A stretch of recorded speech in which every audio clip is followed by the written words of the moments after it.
Imaginez un instant que vous marchiez dans un désert aride, sous un soleil de plomb, là où chaque pas semble être le dernier. Vos forces vous abandonnent, votre gorge est sèche et l'horizon ne semble offrir que du sable à perte de vue. C'est précisément à cet instant, au paroxysme de votre épuisement, que l'odeur de la pluie commence à saturer l'air.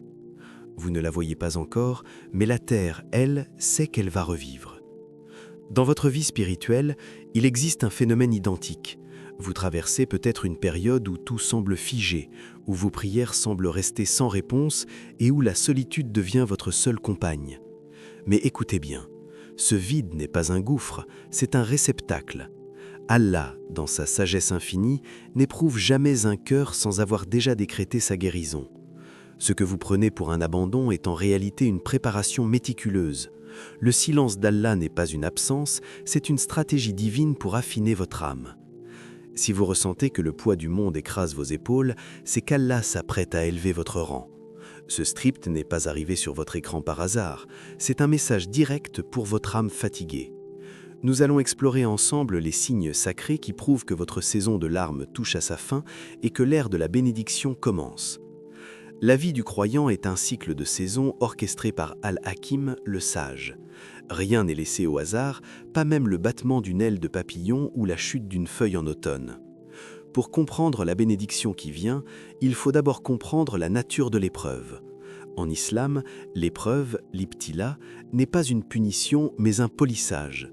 Comme l'or qui doit passer par le feu pour être purifié de ses scories, le cœur doit passer par des pressions intenses pour révéler sa véritable lumière. Allah nous dit dans son livre sacré « Très certainement nous vous éprouverons par un peu de peur, de faim et de diminution de biens, de personnes et de fruits, et fait la bonne annonce aux endurants. » Cette bonne annonce est le noyau de notre sujet aujourd'hui. Avant de vous donner, Allah vous prépare. Avant de vous élever, il vous humilie devant sa grandeur pour que vous ne dépendiez plus de votre propre force, mais de la sienne.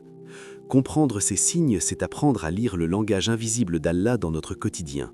C'est transformer notre anxiété en une attente joyeuse. Nous allons structurer ensemble cette ascension spirituelle en 10 étapes fondamentales, chacune étant un pilier de certitude, yakin, que vous devez ancrer dans votre esprit. Préparez-vous à changer de perspective sur votre propre existence. Signe 1. Le détachement radical des causes matérielles. Le premier signe, et sans doute le plus déstabilisant, est ce sentiment de solitude au milieu de la foule. Vous réalisez soudainement que les gens, même les plus proches, sont incapables de résoudre votre problème. Psychologiquement, cela crée une sensation de vulnérabilité extrême, voire de panique. Mais spirituellement, c'est l'essence même du tawhid, l'unicité. Allah est jaloux de votre cœur. S'il voit que vous placez votre espoir en un patron, en un héritage ou une relation pour obtenir le bonheur, il coupera ces fils un à un. Il veut que vous arriviez au stade où vous dites « Hasbunallahu wa ni'mal wakil ». Allah nous suffit, quel excellent garant.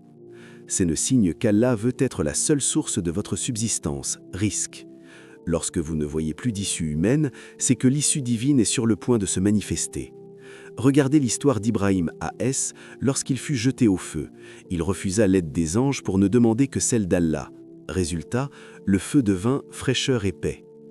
Ce détachement n'est pas une perte, c'est une libération des chaînes de l'esclavage envers la création. Quand Allah vide vos mains des appuis humains, c'est pour que vous puissiez saisir l'anse la plus solide qui ne brise jamais. C'est le signe premier que l'abondance arrive, car elle ne pourra plus corrompre votre foi. Signe 2. L'intensification de l'obscurité avant l'aube.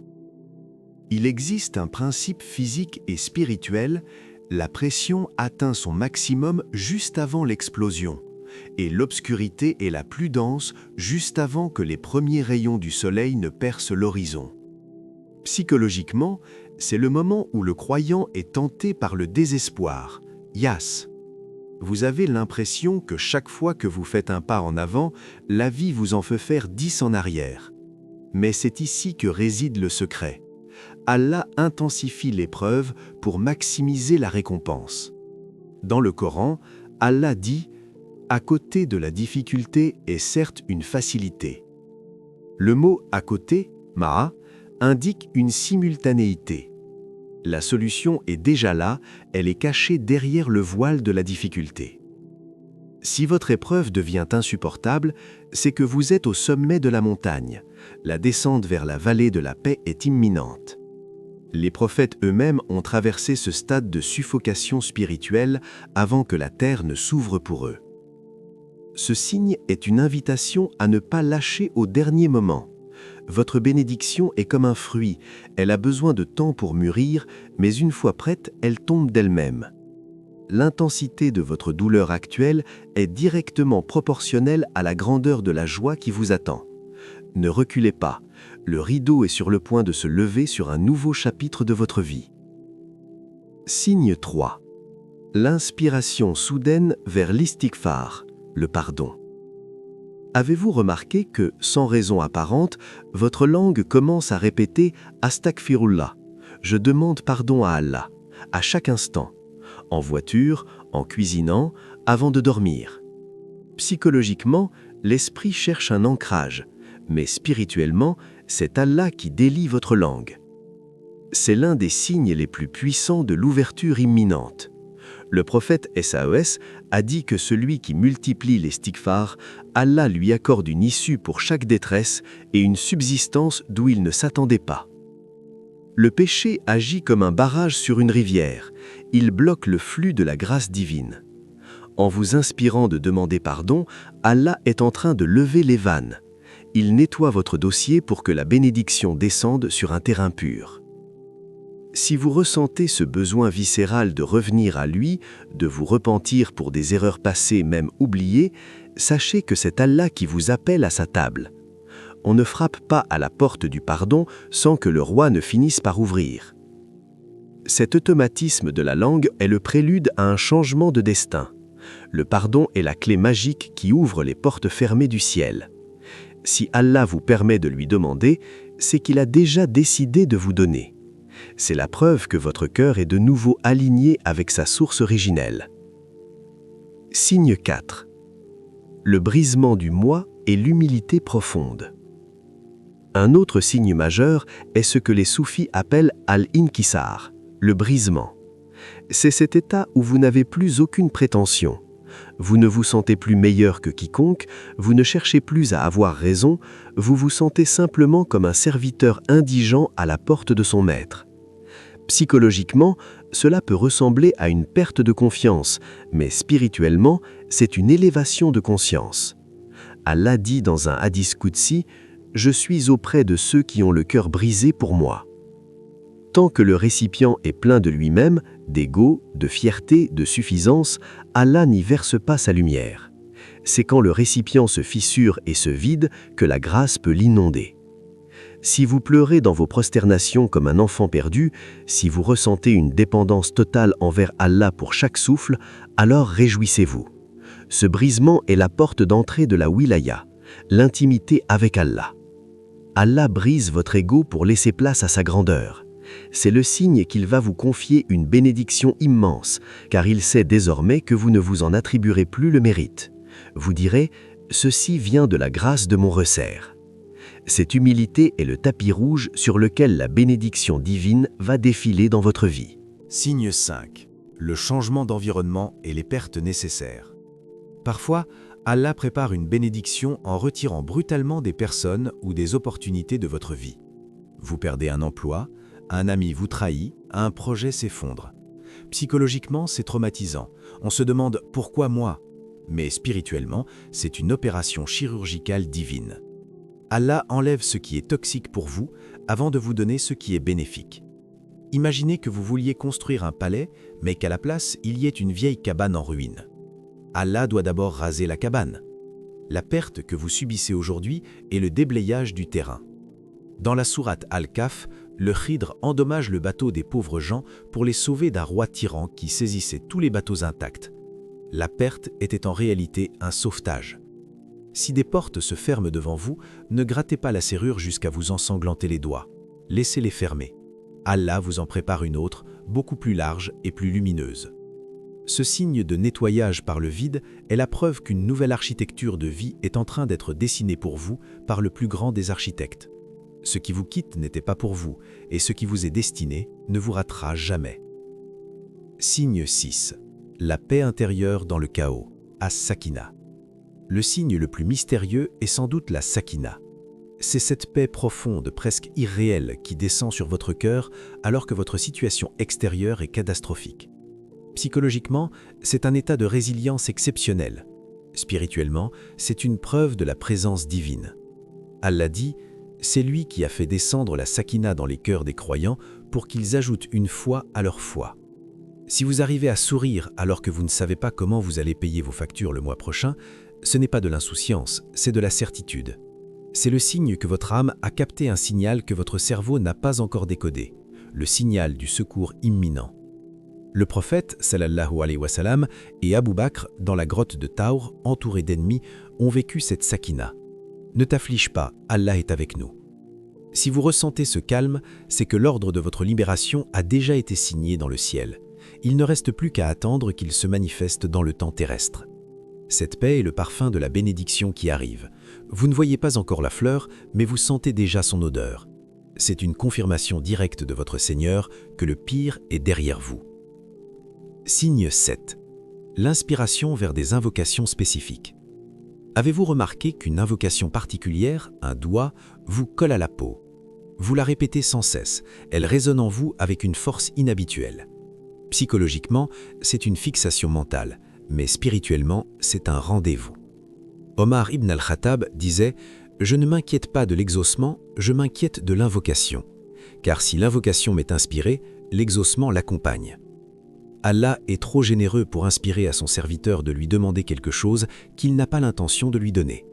Si vous demandez avec ferveur, avec des larmes, avec une conviction inébranlable, c'est parce qu'Allah a déjà préparé le cadeau et qu'il attend simplement que vous tendiez la main pour le recevoir. La vocation est le pont entre votre besoin et sa richesse. Si vous vous surprenez à prier pour une chose précise que vous pensiez impossible autrefois, c'est que l'impossible est sur le point de devenir votre réalité. Les signes dans le ciel sont clairs. Quand la pluie de doigts tombe de vos lèvres, la récolte de la bénédiction va bientôt sortir du terrain. Ne cessez jamais d'appeler, car le roi aime entendre la voix de ses serviteurs insistants. Signe 8. Les coïncidences et les messages subtils. Allah parle aux croyants à travers le monde qui l'entoure. C'est ce qu'on appelle les bouchra, bonnes nouvelles. Vous ouvrez le Coran et tombez exactement sur un verset qui parle de votre situation. Vous écoutez un rappel et l'orateur utilise une phrase qui répond à votre question de la veille. Vous rencontrez quelqu'un qui vous donne un conseil inattendu. Psychologiquement, c'est le phénomène de synchronicité. Spirituellement, ce sont les messagers d'Allah. Allah utilise des intermédiaires pour fortifier votre cœur et vous dire « Je t'écoute, je suis là, patiente encore un peu ». Ces signes sont des petites lumières sur un chemin sombre. Ils servent à maintenir votre espoir en vie au moment où vous pourriez faiblir. Apprenez à être attentif, rien n'est banal. Une rencontre fortuite, un rêve apaisant, une parole entendue au hasard d'une rue, tout cela fait partie de la stratégie divine pour vous mener vers votre destinée. Ces synchronicités augmentent en fréquence lorsque la bénédiction est toute croche. Elles sont comme les premières vagues qui touchent le rivage avant que le grand navire de votre réussite n'accoste enfin. Signe 9. Le renouvellement de la foi et le dégoût du péché. Lorsque Allah veut vous bénir, il commence par changer votre intérieur. Vous ressentez soudainement un dégoût pour les choses futiles, pour les médisances, pour les plaisirs éphémères qui vous éloignaient de lui. Psychologiquement, c'est une évolution des valeurs. Spirituellement, c'est la taouba, le retour. Allah embellit la foi dans votre cœur et vous fait détester l'incroyance, la perversité et la désobéissance. Pourquoi? Parce qu'une grande bénédiction demande une grande responsabilité. Si Allah veut vous donner de la richesse, il vous apprend d'abord la générosité. S'il veut vous donner le pouvoir, il vous apprend d'abord la justice. Ce changement de caractère est la preuve que vous êtes en train d'être mis à jour pour votre nouvelle vie. On ne met pas un vin nouveau dans de vieilles outres. Allah renouvelle votre âme pour qu'elle puisse porter le poids de la grâce sans s'enorgueillir. Si vous vous sentez plus proche de la mosquée, plus porté vers la lecture du Coran et plus doux envers les gens, c'est que le printemps de votre vie est arrivé. La transformation intérieure est le signe précurseur de la transformation extérieure. Signe 10. L'urgence de l'action et la clarté de vision. Le dernier signe est une soudaine clarté de vision. Le brouillard se dissipe. Vous savez enfin ce que vous devez faire. Psychologiquement, c'est un regain d'énergie et de focus. Spirituellement, c'est le fat, l'ouverture. Allah vous donne la firasa, le flair, la clairvoyance. Vous commencez à poser des actes concrets, à travailler plus dur, à organiser votre vie avec une discipline que vous n'aviez pas. C'est le signe que l'énergie divine circule en vous. Allah ne fait pas le travail à votre place, mais il rend le travail facile et fructueux. Vous ressentez une urgence saine, c'est le moment où les opportunités commencent à pleuvoir parce que vous êtes enfin prêt à les saisir. La bénédiction n'est plus un rêve lointain, elle devient un projet en cours. Ce dernier signe indique que la phase de préparation est terminée et que la phase de manifestation a commencé. Vous marchez avec une confiance renouvelée, sachant que chaque pas est guidé par Al-Hadi, le guide. Votre vision est nette car elle est éclairée par la lumière de la certitude.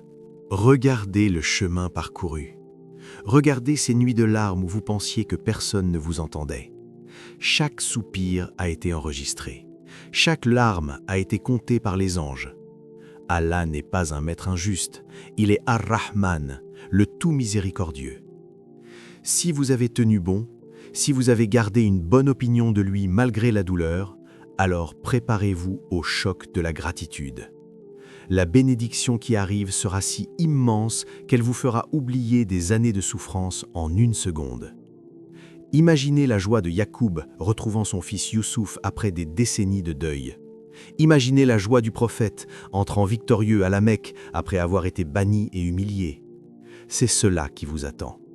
Ne laissez pas Shaitan vous murmurer que c'est trop tard ou que vous n'êtes pas digne. Allah donne par sa grâce, pas par vos mérites. Élevez vos standards, élargissez vos espoirs. Vous servez le roi des rois, celui qui dit « soit » et la chose est.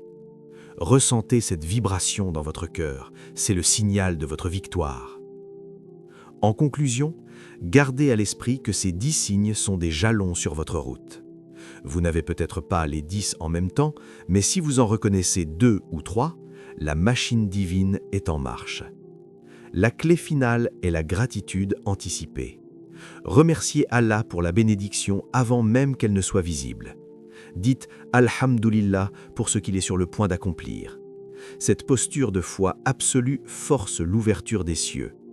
Ne regardez plus vos problèmes avec effroi, regardez-les comme les enveloppes qui contiennent vos cadeaux. Votre patience est une forme d'adoration et votre confiance est une forme de génie spirituel. Le monde verra bientôt ce qu'Allah a préparé pour ses serviteurs endurants.